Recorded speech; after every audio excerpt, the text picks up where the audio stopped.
you have paved the way for females, and they don't even know it. Like, I think that you've shown that talent, grit, and stick-to-itiveness. And sacrifice. And you raise your daughter while you grinding. Like, what was that path like for you? Well, I thought that it was fine. My daughter has a father, Dana Garrett. He was a comedian when we met.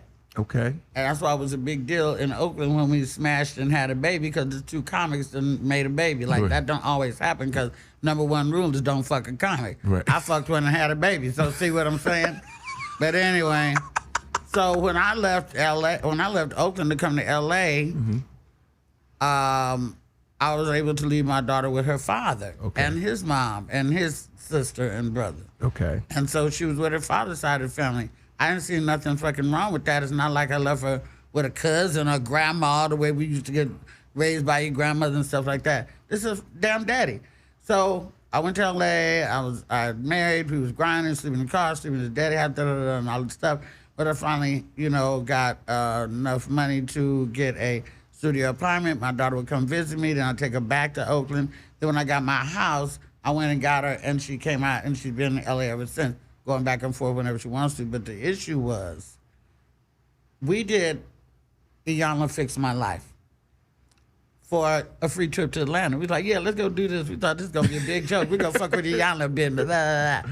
And we got there, and then I found out there had been issues, that I missed as a mom being on the road. Wow. When she had to ride the bus to school, we was in South Central. The shit she's seen on the bus, the things that she's experienced. I never knew nothing about that. Didn't even cross my mind. Whoa. Didn't even think about it till we did Iyanla. And so I do realize that me not being there as a mother 24/7 for my child was a sacrifice, and did do, had some residual damage. Absolutely. However, you still had to get that bread. On the other hand, she wouldn't look as good as she do. She wouldn't live as well as she does. Neither would I. And none of this shit was happening without that sacrifice. And that's what I'm saying. What do you want?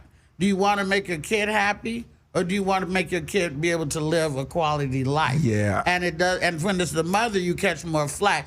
Daddies, unfortunately, through society, have been programmed and fell into the trap of not being around, and everybody got used to that. But when mommy's not around, it's a struggle. It's a thing. I mean, it's a struggle for me. Raising two kids and having a successful career, and and before I had children, I was married to the game.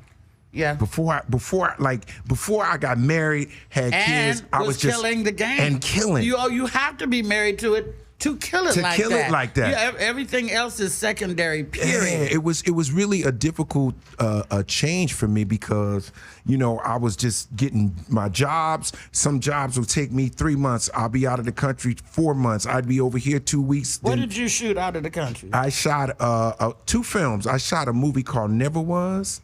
And I shot another movie called, what was it called? Kindergarten Copper 2 or something? And I was out of the country, and I couldn't come back and forth. Bill, did you say I sucked that water bottle? Yeah, that was really interesting. I was going to say that, but I know. I was wondering, was you going to get distracted, but you kept your focus. Bravo. I was trying to stay focused. Bravo. But that bottle was happy. But anyway. It was collapsing in my mouth. But I had to experience, several versions of that where I had to say no to certain gigs and try to, okay, well, my daughter, I'm not missing, daddy-daughter dance. I'm not missing that. That's not going to happen. Or there's certain things with my son that I just was like, well, that month or that week or those 2 weeks, I can't do it because I can't get that time back. I didn't do a lot of that. You was like, I'm going to get this bread. I mean, no, my daughter had a fabulous, let me tell you what I rented out. I rented out Maverick's flat for my daughter's graduation party. The club. The whole club. Entire. She had a red carpet. She had a photographer. We had massage guys there, manly hands for if women's feet got tired. We had a DJ. We had a chef. We had food and everything. Her father was there. Her auntie was there, but I wasn't there. Laura was there, but I wasn't there. Because you had a gig. Because I had a gig. And I don't want to say she held it against me, but Well, yeah, yeah, in a way, yeah, because Yeah. it's like the thing about being a parent in the game is it's sort of like a catch-22, because your family definitely wants you to be successful. Trust me, they want you to be successful. Yeah. But they don't always understand the call of duty though. They don't understand it until the streets start making noise. Like, I was already doing comedy, but until people started calling my brother, I seen no sister on TV last night. And they were calling my sister and them and telling them, they was like, for real? Right. Like, yes, motherfucker, I told you that was coming on TV tomorrow night. You didn't believe me. Right. And stuff like that. And here's the other thing. If you're going to sacrifice like that, and if you're going to grind like that, be talented enough to where that shit's gonna pay off. Yes. Don't be a fucking hack and you out here missing your kid's shit and all that shit, and you ain't going nowhere, and You ain't doing nothing with you're it. gonna be a local motherfucker for the rest of your life. Make sure that you make some noise. If you gotta do this and miss being with the kids, you better be successful. Absolutely. And you are, Luenell.